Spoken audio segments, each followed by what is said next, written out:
Friends welcome back to my channel once again. तो friends स्वागत है आपका मेरे चैनल में एक बार फिर से। तो फिर हम हाजिर हैं एक और नए लेटेस्ट अपडेट्स के साथ, जहां पर नए जो माननीय मुख्यमंत्री जी हैं उन्होंने क्या जॉब्स से रिलेटेड यानी युवाओं के लिए क्या सौगात दी है उसके बारे में हम डिटेल में आपके साथ चर्चा करेंगे। उसके अलावा क्या ये चीज़ें सही मौके पर सही टाइम पर हो सकती हैं या नहीं, उसके बारे में भी हम आपके साथ चर्चा करेंगे। तो हमारे साथ अंत तक बने रहिएगा। तो चलिए शुरू कर दे। तो सबसे पहली और बड़ी खबर मैं आपको बता दूं, मुख्यमंत्री श्री पुष्कर सिंह धामी ने जो ये सबसे बड़ा निर्णय लिया है कि ये गाइडलाइन दी है कि राज्य में विभिन्न रिक्त पदों पर भर्ती की जो प्रक्रिया है उसको जल्द से जल्द पूरा किया जाए, यानी कि जितनी जल्दी हो सके उसमें तेज़ी लाया जाए। उसके अलावा भर्ती के में तेज़ी लाने के साथ साथ निश्चित समय सीमा तय की जाए, यानी कि अगर कोई वैकेंसी निकल रही है तो कितने टाइम में उसका रिटर्न होना चाहिए, कितने टाइम में उसका फॉर्म होना चाहिए, कितने टाइम में उसके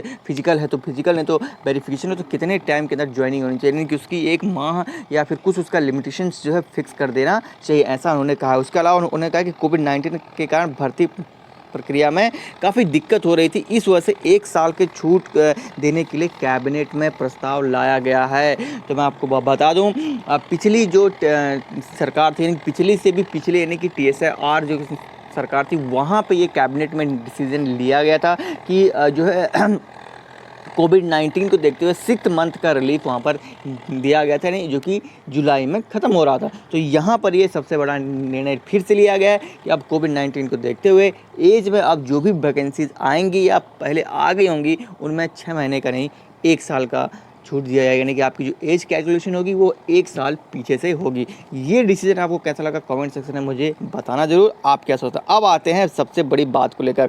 चुनावी वर्ष में युवाओं की नज़र सरकार युवाओं पर है, सरकार की नज़र, और यह सरकार को भी युवाओं की ज़रूरत है। तो इस समय युवा भी सरकार को एकदम टारगेट किए हुए हैं। वो कैसे, आप देख सकते हैं 8 लाख बेरोजगारों की उम्मीद जताई, जैसे कि हमने कल रात के वीडियो में ही आपको बताया था कि 7 सूत्री जो कैबिनेट ने डिसीजन लिए हैं उसमें मैक्सिमम जो है युवाओं को ध्यान में रखकर दिए गए। तो आप हमारा शाम वाला वीडियो जाके देख सकते हैं, वहाँ पर हमने डिटेल में सारी चीज़ें एक्सप्लेन की हैं। तो आप यहाँ पर देख सकते हैं 8 लाख बेरोजगारों को उम्मीद जगह है, यानी कि विभिन्न जो है कोई उपनल के माध्यम से तो कोई अस्थायी माध्यम से, तो सभी को उन्होंने टारगेट करने की कोशिश की है। उसके अलावा आप देख सकते हैं जो इसमें जो सबसे बड़ी बात है कि 28,000 अस्थायी कर्मियों को उन्होंने स्थायी करने का निर्णय लिया। इसमें मनरेगा भी है, उसके अलावा पॉलिटेक्निक भी है, उसके अलावा उपनल भी है। तो काफ़ी जो है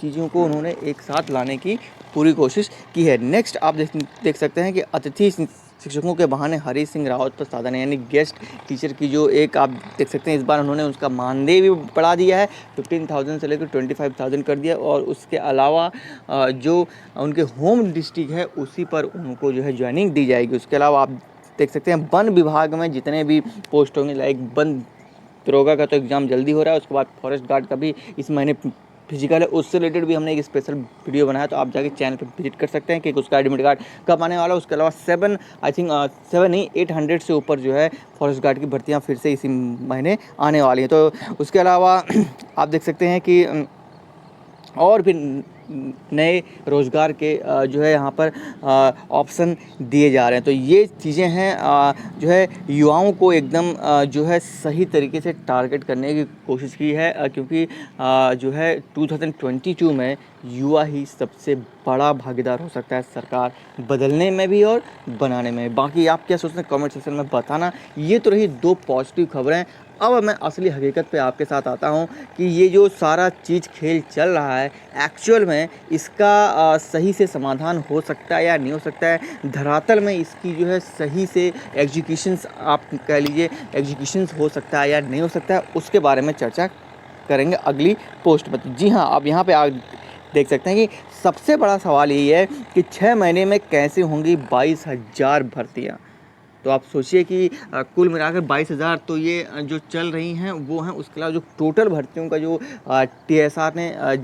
TSR जो हमारे पूर्व मुख्यमंत्री उन्होंने जाते जाते जो ब्यूरो ने दिया था उस हिसाब से 50,000 वैकेंसियाँ लगभग करंट में आनी चाहिए, लेकिन 22,000 अभी करंट में आई हुई हैं। तो उनकी भर्ती कैसे होगी आप देख सकते हैं, यहाँ पर साफ साफ कहा गया कि वैसे जो ये अध्यक्ष हैं सचिव हैं संतोष पुरोनी, वैसे तो सामान्य तौर पर हम सालाना 3500 पदों की भर्ती या भर्ती परीक्षा कराते हैं, लेकिन अगर समय से अधियाचन मिले तो हम 7,000 पदों तक भी भर्ती परीक्षा करा सकते हैं। मतलब समय से अधियाचन मिले तो इसका मतलब क्या है कि सरकार कहीं ना कहीं इस मामले में पीछे रही है अधियाचन को पहुंचाने तक। तो आप देख सकते हैं कि 22,000 से अधिक पदों पर भर्तियां कर ली जाएं, लेकिन ये सवाल है कि इतने कम समय में ये भर्तियां कैसे हो सकती हैं, जो कि अगर मुझसे पूछिए और जैसा मेरा अनुभव है और जैसा मैंने यहाँ के हालात देखे हैं उस हिसाब से तो यार ये असंभव काम है। बाकी आप क्या सोचते हैं कमेंट सेक्शन में मुझे बताना। उसके अलावा आप देख सकते हैं UBTR के माध्यम से उत्तराखंड के माध्यम से भी जो है अभी भर्तियां करानी हैं, जिसमें स्टाफ नर्स की भर्ती हैं। और स्टाफ नर्स की भर्ती को लेकर तो क्या हुआ आप जानते ही हैं, 3 बार आपको पोस्टपोन एग्ज़ाम कराना पड़ा था। उसके अलावा आयोग की क्षमता ऑलरेडी आयोग कहा चुका है कि हम 60,000 से ज़्यादा परीक्षाएं नहीं करा सकते हैं, तो 22,000 तो बहुत दूर की बात है। उसके अलावा एक भर्ती में करीब 1.5 साल का वक्त लगता है। अब यहाँ पर आप देखिए कि किसी भी भर्ती संस्था की ओर से अगर कोई भर्ती की प्रक्रिया शुरू की जाती है तो उसमें कम से कम 1 से लेकर 1.5 साल का वक्त लगता है। पहले विज्ञापन होना, उसके बाद आवेदन लेना, फिर परीक्षा मतलब कराना, फिर उसका रिज़ल्ट बनाना, फिर मेरिट, फिर डॉक्यूमेंट वेरिफिकेशन। तो इतनी सारी हैं, तो फिर कैसे इसके अलावा हो सकता है। उसके अलावा आयोग के पास 2000 उसके अलावा यहाँ पे मैं आपको बता दूँ आयोग के पास 2000 पदों का अधियाचन पहुँच गया है, जिसमें आप देख सकते हैं मानचित्रकार, वाहन चालक, ITI अनुदेशक, फॉरेस्ट गार्ड और कलर के पदों पर 500 पदों पर होगी। तो आप जल्दी से इस बारे में जुड़ जाए। उसके अलावा उत्तराखंड सेवा आयोग जो है की ओर से भर्तियां तो हो ही नहीं रही हैं समूह ग की। तो ये सब सारी चीज़ें हैं यार।